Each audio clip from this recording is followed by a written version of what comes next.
Looks like we're at our 10:30, 6.4.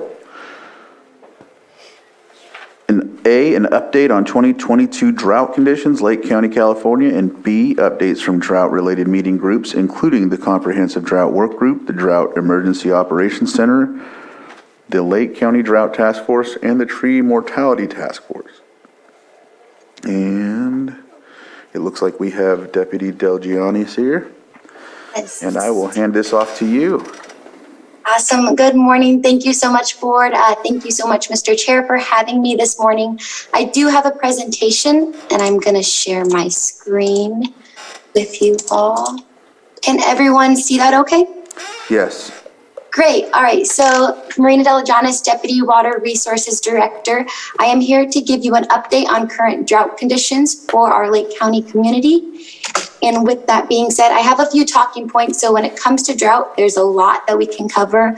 I know we have roughly 30 minutes and we're going to be hearing from a few people. So I just want to set the stage for what we're going to be talking about today.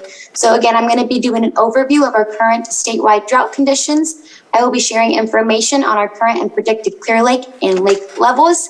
Then we will shuffle on over to the status of any open and closed Clear Lake public boat ramps. I'm going to do an overview of our current work groups that we have. We have a few work groups that are highlighting and discussing droughts throughout our community. So I'm going to do an overview of those work groups.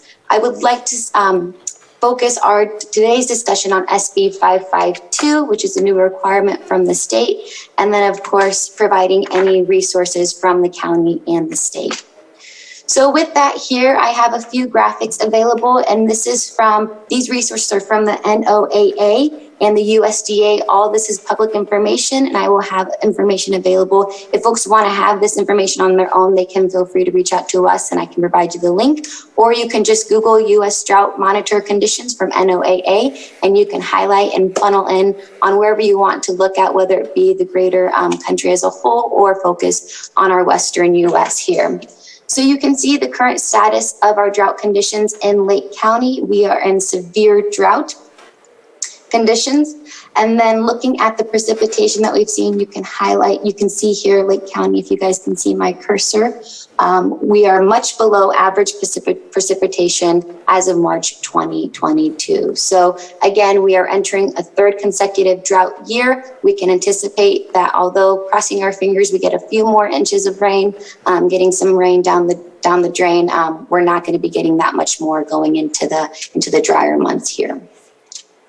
So here I have a graph of our current Clear Lake conditions. So the following assumptions were made if no precipitation affecting the lake levels were received in March. Again, we received some rain last night. It was really nice to hear on my window panes, but we did not receive as much as we are looking for. Evaporation in March is not accounted for, and the trend is reflecting the evaporation losses of year 2021. So with this graph, we have a few lines here that I would like to highlight. So this blue dotted line here, this is looking at the stage in 1977. And then we have the gray line here that is reflecting in 2014. And then this yellow line here, that shows the stage of 2021. And you can see some of these highlights of where the stage of our lake is. This is measured in our Rumsey gauge, where these stages are at in any given points. So we highlighted a few of those for folks to easily see. And then we also have the predicted stage of 2022. Again, this is just a prediction, looking at the current trends that we have been seeing and looking at to see where we can get an idea of where we may be in the future. So if we shuffle on over to October 17th, again, this is just a prediction, looking at -3.2 Rumsey. Again, only a prediction. And this graphic was created earlier last week. So you can see that on March 11th, we were at 0.48 Rumsey. Now, folks do have access to get the lake levels Monday through Friday if you're interested in receiving those daily lake levels. And it also shares where we were at currently last year. You can send us an email at water.resources@lakecountyca.gov and we can put you on that listserv. We also have the daily the anticipated forecast for today and then moving forward to the rest of the week when we do share those lake levels. So now I'd like to shimmy on over to our boat ramps that are currently open. So as you can see here, here are the current county and city maintained ramps. Here's the depth at the end of the ramp. We collected these measurements last summer. So we were able, and we showed how we were able to collect those measurements of where the end of that ramp is. And then the current ramps that are closed right now are Lucerne Harbor and Keeling Park. All right, so looking at the current Lake County drought work groups, we have a few here. The two at the top right here, the first one is the 2021 Drought EOC, and then I also have below each graphic who initiated that group. So the Lake County EOC was initiated by County OES, so the Operation Emergency Services. So the 2021 Drought EOC meets monthly. I believe that's still the case, but any board members, please correct me if that is incorrect. So representatives from local tribal governments, the cities of Clear Lake and Lakeport, the state and county OES, so including special districts, administration, public services, public works, water resources, and agriculture. It's just a roundtable discussion sharing any updates and foster situational awareness of projects and other key information regarding our county drought. So again, that group was developed by our county OES. Now moving over to the Lake County Comprehensive Drought Planning Work Group. And then I will say that I did switch these two around. So the Lake County Comprehensive Drought Planning Work Group was initiated by the Board of Supervisors. So I will make this modification to the final slideshow, and then I can share that with the Board of Supervisors. And we will also have this presentation on our Water Resources website. So this group was developed by it's a board appointed committee, which was approved on October 5th of 2021. So this work group is in the development phase. We've had one meeting, and I'm anticipating that we will have further conversations today. So it anticipated that representatives from the Board of Supervisors and county departments such as special districts, public works, water resources, public health, agriculture, air quality, OES, environmental health, Community Development Department, and Public Services will contribute and discuss the drought and how it's currently affecting our Lake County community and next steps in terms how we can do comprehensive drought planning. Now, the Lake County Drought Task Force, that was initiated by the California Department of Water Resources and Civic Spark AmeriCorps Fellows. So this group has been meeting for a little over a year. The Civic Spark Fellows that did develop this group are no longer serving. They have graduated from this fellowship, but we are still meeting on a monthly basis. And this was, again, developed by the California Department of Water Resources. So we have friends from DWR who participate in these monthly discussions. And basically what we do is we just share resources. We have a lot of water purveyors. We have tribal representatives. We have city, state, and county representatives also in this work group. We talk about any funding, any projects that are going on, and basically just next steps in terms of how we can do proper outreach and education in drought, and anticipating that we will continue on with drought in the near and far future moving forward. So some highlights and accomplishments of this current drought group is this past year, we were able to get some funds set aside and we did some outreach. You may have seen some posters and billboards and some of our Lake County Transit with outreach and education regarding conserving water. So even when we're not in a drought year, it's still important for folks to conserve water. All right, so moving on over to SB 552. This is Senate Bill 552, which focuses on the water shortage planning for small water suppliers and counties. So basically how this Senate bill was developed, it follows its sister Assembly Bill 1668, which was passed in 2018. So AB 1668 is the Water Management Planning Law. So this bill required that the State Water Resources Control Board, in coordination with the Department of Water Resources, adopt long-term standards for the efficient use of water as provided and performance measures for commercial, industrial, and institutional water use on or before June 30th, 2022. So with this, the state focused on a few different areas, and then they therefore developed SB 552, which is what I'm going to be talking about here in the next few slides, which was passed in 2021. So during the whole process of AB 1668, the California Department of Water Resources, also referred to as DWR, focused on different small water systems in rural communities, also referred to as CDAG, risk scoring and tools. So with this assessment, they looked at different communities and identified different risks and small water systems and rural communities as it relates to drought.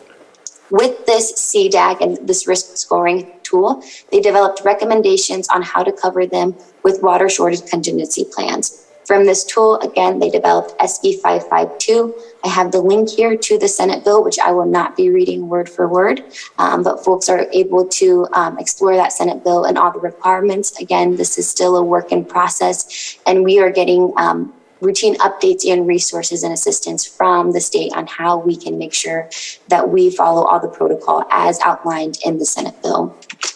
So the next few slides I was able to borrow from our friends with the California Department of Water Resources. Again, we are in routine conversations regarding SB 552, our direct point of contact, Julie Ekstrom, with California Department of Water Resources, participates in every one of our drought task force work group discussions, which again, we meet on the second Thursday of every month.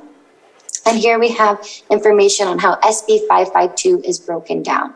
So with SB 552, they look at small water systems, and then they also look at counties. So it outlines requirements that small water systems are supposed to do, and same with counties. And they also put it on responsibilities that the state is supposed to do as required by SB 552. So small water system, less than 1,000 connections are supposed to abridged water shortage plan. And then small water systems with over 1,000 connections do ERP and drought supply assessments. Now, a lot of our small water, a lot of our water purveyors throughout the counties, again, they participate in these work groups and they are well aware what they're supposed to do. And a lot of them are actually ahead of the game in doing what we were supposed to do. And again, with this assistance and support. Whether it be from grant funding and then also just the support from our friends at the state. Now the counties, we are supposed to develop a drought task force and water shortage contingency plan. So two-prong effort here. And basically this supports homes on private supplies and state smalls, which is less than 15 connections. Other requirements that are outlined in SB 552, so water supply condition annual reporting and infrastructure upgrades as standard for drought resilience. Now, when it comes to the state, they understand that they are given these requirements to make sure that we can sustainably manage our water supplies in current and future drought years.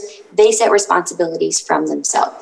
So again, they are tasked with, they task themselves with providing planning and data support tools. So they have some tools and resources that they have shared with us and that they are constantly updating and providing for us, including regularly update drought risk assessment and tools, which again, everyone has access to, and then a standing interagency task force. So with this interagency task force, they have established a task force to consider all water user types and develop ways to improve coordination. So with this, that was one reason why these AmeriCorps Civic Spark Fellows developed the comprehensive drought work group with our Lake County community. And again, as developed by DWR, we have a direct point of contact who is helping us get the understanding of SB 552, what our requirements are, what are these resources that we can take advantage of to make sure that not only are we fulfilling these requirements as outlined by the Senate bill, but also to make sure, again, that we are sustainably managing our water resources. So now I would like to just highlight again SB 552 as it relates to small water supplies. Because again, they have it broken down into small water supplies and then counties. So in terms of small water supplies, they are tasked with developing a water shortage contingency plan. I know a lot of our water purveyors have already developed that and are in the process of developing that. And then these requirements also outline how they need to develop this water shortage contingency plan. And then they also, of course, have annual reporting requirements that they need to fulfill as well. Now, in terms of our drought requirements of SB 552 with the counties, again, we are tasked with establishing a standing drought task force or a similar alternative. Again, the county did develop a board-appointed comprehensive drought work group, so that task force would fulfill the obligations of SB 552. Now, with that, if we were to successfully fulfill the obligations of SB 552, there are certain requirements and deliverables that this drought task force would have to accomplish. And again, we have the support from the state. Now, on top of developing a standing drought task force or a similar alternative, we are also tasked with developing a drought and water shortage plan. Now, with next steps of SB 552, again, small water suppliers are tasked with drought planning contacts, triggering mechanisms and levels for actions, and developing water shortage mitigation, response, customer communications, enforcement, and relief actions that align with the water shortage levels that they are seeing in their systems. County's next steps for us is to establish a standing drought task force, which we have done, and develop a water and shortage plan. Now, next steps for the state, again, continue engagement and outreach with counties and develop resources and guidance in compliance with SB 552, which they are actively doing. Here, I would like to highlight a few resources that we have. This is a collection of not only county resources, but also state and then other resources as provided by other groups around the state. So one being the RCAC, which is a low interest loan. All of these resources are here on our water resources website. We are in the process of developing a drought hub per se to include all the resources as it relates to drought. So having updated data on current lake levels, boat launches that are open, public boat launches that are open on our lake, any sort of funding opportunities, any sort of work that is being done as it relates to the drought. So again, we currently have these on our water resources website now, but we here at your Lake County Water Resources are in the process of developing a landing page so folks can have access to that. And of course, having segues into your specific water purveyors, there's a lot of work being done by our local water purveyors and other groups around the county as it relates to drought. So just having a one area where folks can get to and see any information or updates as it relates to our current drought conditions. So this RCAC is a low interest loan that folks can apply for to whether it be construct, refurbish, or replace individual water well systems. Then you have the California Department of Water Resources My Dry Well reporting. That is where folks are able to report if their well is dry. If that is difficult for you to navigate, or if you have questions on that, you are more than welcome to give us a call here at Water Resources, and we can help you submit that dry well report. You can also go ahead and give us a call if you don't want to support that your dry well in the DWR portal. You can give us a call, and we are also keeping tabs of that internally as well. And then here at the Lake County Water Resources Department, we also have a groundwater well monitoring interest form. If you're interested in us adding your well to our biannual well runs that we do twice a year, you can go ahead and fill out this form, and we would see if that would be possible for us to add your monitoring well to our monitoring collection system. So again, all these resources are on our Water Resources website, which you can find here at lakecountyca.gov, and then you can go on Lake County Water Resources. You can come visit us on the third floor of the Lake County Courthouse. Give us a call at 707-263-2344, or send us an email at water.resource@lakecountyca.gov. And then, of course, I also have the email, the website links to our friends from the California Department of Water Resources, their drought landing page, and then also our friends at the California Water Boards. So that is what I have right now for my update, and I will go ahead and pass it over to the Board of Supervisors for any questions or comments or additional input. Thank you for that. Are there any questions from the board or Supervisor Sabatier? Thank you very much for the presentation. I don't know if this is something that we can do today, or if we need to bring it back. And I'm not going to turn around, but I'm kind of looking at the folks behind me.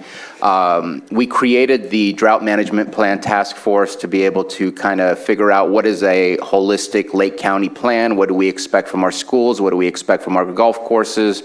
What do we expect from all the different types of users, agriculture included, so that we can have a plan when we reach a certain point in a drought that everybody can take part in.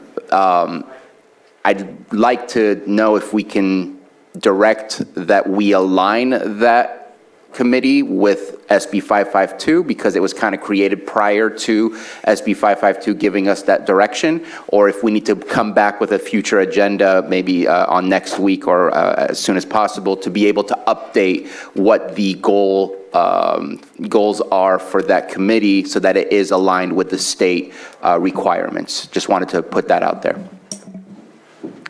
So that committee at this point is an internal committee. So then would that composition change and be public? Because we had intended to look at our own procedures first and our own policies. So how would that change? And maybe that's where it needs to just be a new agenda, because we are required by the state to have that committee. And so I know in speaking with Deputy Director Marina that it fits. It's just maybe not exactly what it should be. And I want to make sure we meet the requirements of the state. And so maybe review again what it is that we're doing. Yeah, and I am in agreement with that. Supervisor Scott and I were asked how agriculture can participate.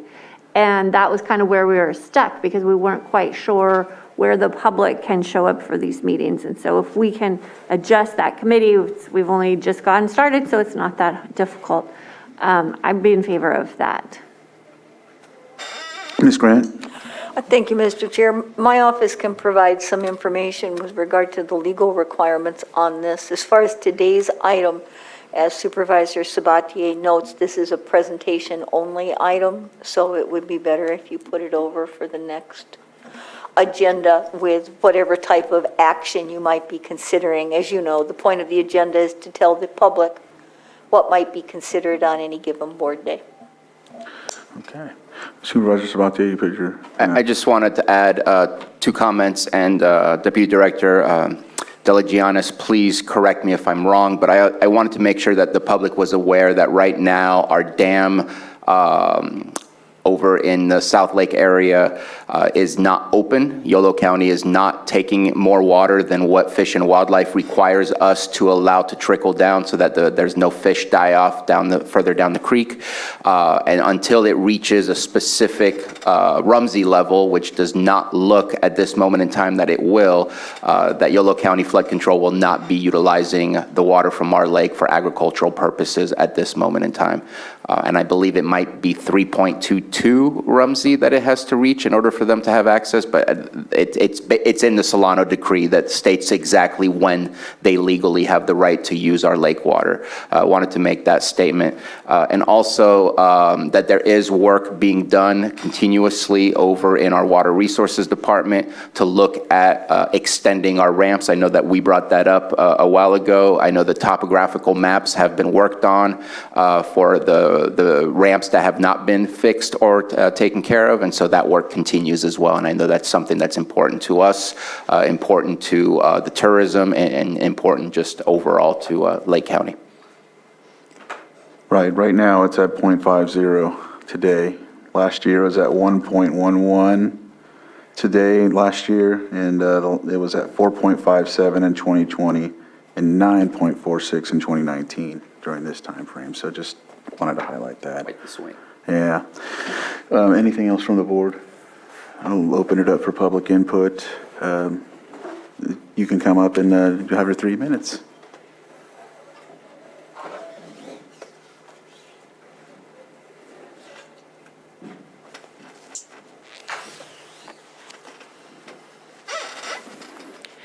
Joan Moss, I would like to know, we are under a severe drought.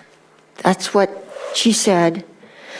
And how can we allow development such as commercial marijuana? And why did we allow vineyards when the water use would increase? Water use for commercial marijuana development would increase the use of water. On the one hand, we have severe drought. That's a situation. On the other hand, we're allowing development that uses more water. Thank you. Thank you, Joe.